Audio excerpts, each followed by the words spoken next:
Naka-standby na ang ating guest ay si Willard Quioxon. Siya yung asawa, no? Ang pasyente ay si Katrina Quioxon, may edad na 27 years old, taga Norzagaray, Bulacan, no?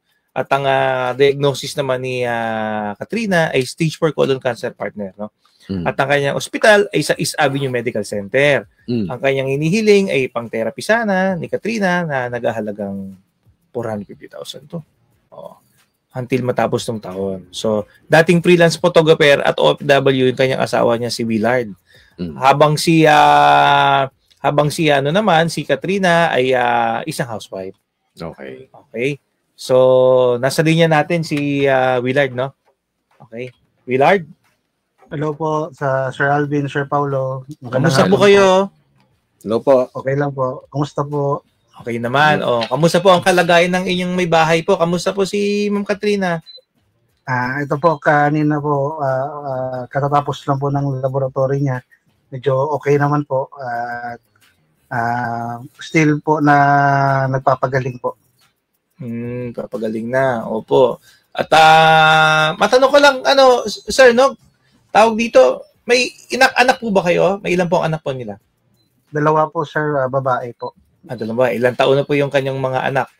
16 po, tsaka 10 years old po. Malalaki na. Kala ko kung ano. At least nakakatulong na po sa inyo, ano? Opo, malaking bagay nga po kasi nung may pasok, sila na po yung gumigising ng maaga para magluto. At sila po nang naglalaban. Kasi habang nung nasa abroad pa po ako. Napakagaling. Sila mga responsabling anak. Nakakatulong na sa bahay at sa buhay, ano?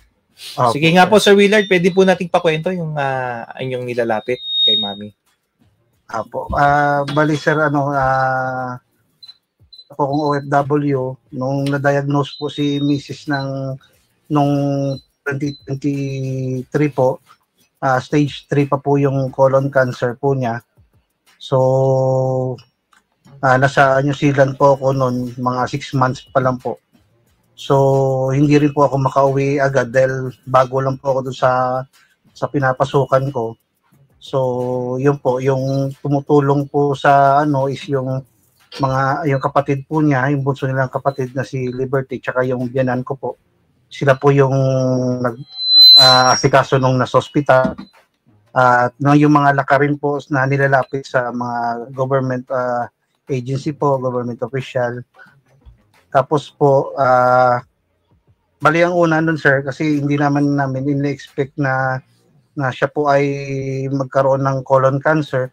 Gawa nga nung una naming pina-check is yung sa brain po niya kasi may epilepsy din po siya, sir. At simula pa nung bata siya ay nagme-maintenance na po siya. So yung una pina-check po namin, yung sa brain niya, meron din po siyang na-discover doon na brain tumor po. Mga 2 cm. So, sabi naman po ng neuro, ikakabahala lang yun pag lumaki. So far po, lumipas na po yon after po namin pina-check, sir, yung sa niya po, yung sa hemorrhoids po niya. So, lumapit po kami sa gastro. Nagre-reseta lang po ng mga gamot. Pero siya na po, si Mrs. na po nag-decide noon, sir, na magpaka-colonoscopy kasi nafe-feel niya na parang may mali dahil constipated na po siya ng more than a week eh. So nung nag-undergo po siya ng colonoscopy, doon na po na-discover, sir, yung yung colon cancer po niya. At nabigla ho kami dahil wala naman po siyang bisyo at nag-exercise naman po at kumakain po ng tama. Yun po yung nangyari. Tapos po nitong August 2024, umuwi po ako dahil namataan po dun sa niya, sa scan po niya na kumalat po sa ripo niya. Operahan naman po siya. So doon po sa East Avenue ginawa po yung TABSO po na operation. So after po noon, sir, mga 2 buwan po akong umuwi na bakasyon noon, gawa nga para masikaso din po siya kasi hindi na rin po kaya ng biyanan ko na na magpuyat at magano dahil medyo may edad na rin po. At nung after ng operation po niya, bumalik po ako ng ibang bansa. Tapos dito naman po nung recently po na-diagnose na po siya ng stage 4, gawa nga po na kumalat na po dun sa meron pong nakita sa lungs niya na bukol, tapos dun po sa omentum niya tsaka sa bituka po niya may mga nakita pong mga bukol po uli, sir. Bali po na tapos niya po, sir, yung first yung 12 na chemo, tapos nung stage 3 po siya, natapos niya po yung 12. Tapos nung habang nag-undergo po ng another 12 po sa stage 4 po niya, pang-apat, ay doon naman po hindi natuloy po yung pang-5, gawa nga po nung nagkaroon po siya ng dehydration din po, sir. Natigil po, ano?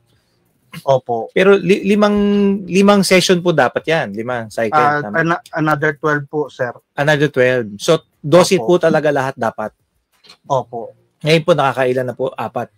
4 po. Bali, ngayon, sir, yung nag-try ho kami ng ibang way ng therapy po. Yun po yung nasabi ko po kayo, ma'am, sa ozone therapy po.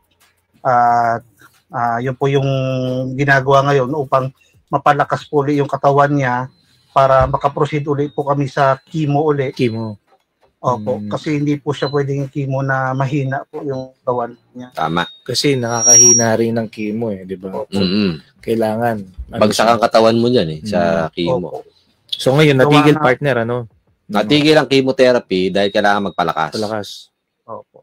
So, ang rekomendasyon kay Ma'am Katrina, Sir Willard, ang talagang rekomendasyon ay magpa-physical therapy. Yung parang yung ozone therapy, sir, parang ozone therapy. Na nagkakahalagang magkano po ito? Bali po 8,000 po 'yon, dahil PWD po siya, naging 6,400 na lang po. Bali po kami ng twice a week po. Oh, twice a week. Parang 12,800 per week. 12,800 per week. Opo. Okay. So, malaki din. So, medyo malaki-laki to. Nasa 60, mga ganyan. Oo, sa isang buwan. Oo. 60 plus ho, tama? Isang buwan. Opo, sir. 60 plus. So, hanggang ang request niya ay hanggang katapusan ng taon.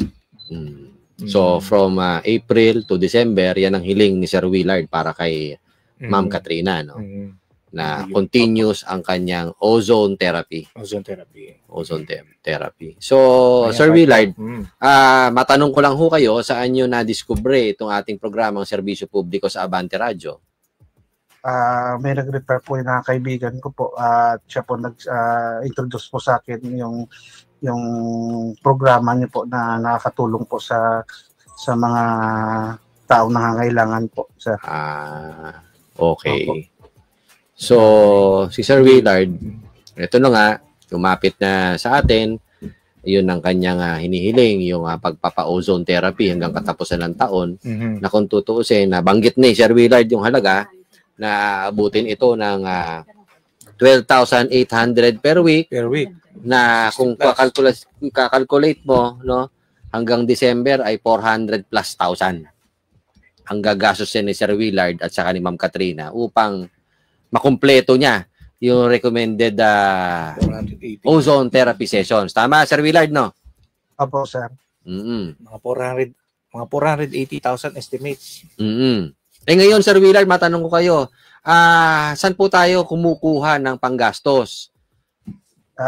Honestly, sir, yung mga naipundar po namin na nabenta ko na po kasi gawa nga po na hindi rin ako makaalis kasi ako na rin po yung personal na nagbabantay sa kanya buong araw. Gusto ko may konti akong pinagkakaba, pero hindi naman po malaking kita yung piso net, ganun po. Nakulang, Sir Willard, ano? Siyempre. Kulang. Oo. Yun ang naging talagang rason niya kung bakit siya naghanap ng pwedeng tumulong sa kanilang mag-asawa upang maitawid yung rekomendasyon ng doktor ni Ma'am Katrina. So, matanong ko lang po, no? Ano lang ako, hindi nabanggit ni Sir Willard, no? Ano po naging dahilan ba't nagkaroon ng colon si si Christina? Bali, sir, hindi po rin namin matukoy. Gawa nga po no, yung lifestyle po niya, hindi naman po siya naninigarilyo, hindi naman po siya umiinom. Mana. So, sa ayun niyo po yung sabi nung doktor na possibly po na mana po, pero both side po sa parents po niya, wala naman pong cancer na hindi mo talaga masabi, ano? Opo. Sabi nila baka do sa ninuno daw po or ano. Kasi biro mo, may nagkaroon na siya ng brain tumor, tapos meron ba siya ng colon. So, yung tapos bigat.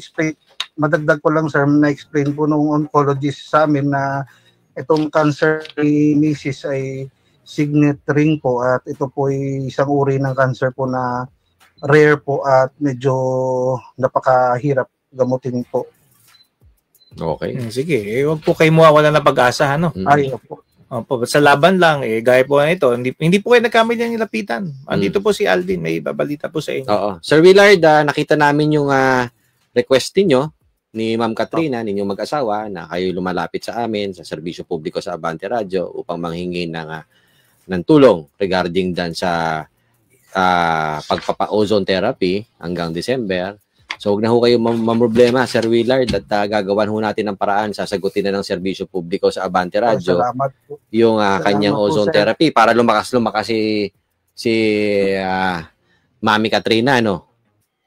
So, hanggang December po yan, wag po kayong mag-alala, yung ating staff dito na si Angel ay makikipag-coordinate sa inyo, Sir Willard, upang mabilisan, maibigay sa inyo yung tulong, no, yung assistance na ng serbisyo publiko sa Abante Radio hanggang December.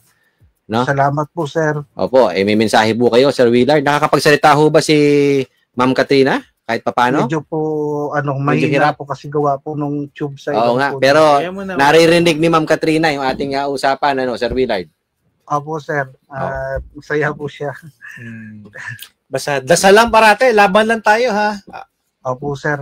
Kapit lang po kami sa Panginoon at Tama po. Napapasalamat din po kami sa Panginoon dahil narinig na po yung panalangin namin through po sa inyo, sa programa niyo po, sa Ako Bicol Party List, ay natulungan niyo po kami sa paraan na ito po.